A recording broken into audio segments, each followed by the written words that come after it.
السلام علیکم۔ تمہاری جنت تمہارے ماں کے قدموں میں ہے۔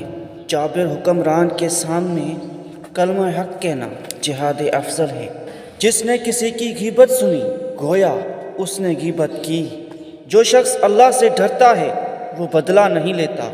جو شخص کسی مسلمان کے عیب چھپاتا ہے اللہ تعالیٰ دنیا اور آخرت میں اس کے عیبوں پر پردہ ڈالے گا۔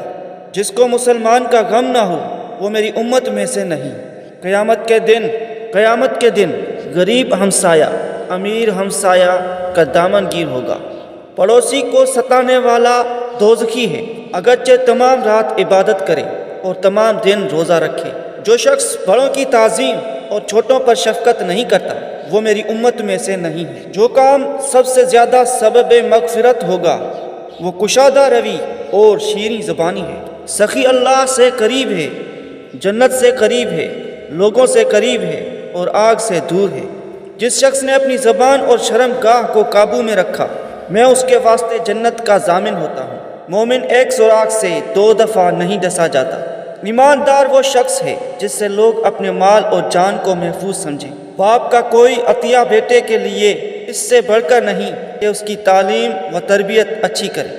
مومن کی فراست سے بچتے رہو، یقیناً وہ اللہ کے نور سے دیکھتا ہے۔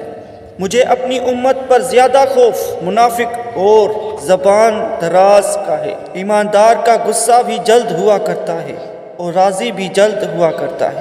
آدمی کو اتنی ہی برائی کافی ہے کہ وہ مسلمان بھائی کو حقیر سمجھے۔ لوگوں میں سے برا وہ ہے جس کی تعظیم اس کے شر سے خوف سے کی جائے۔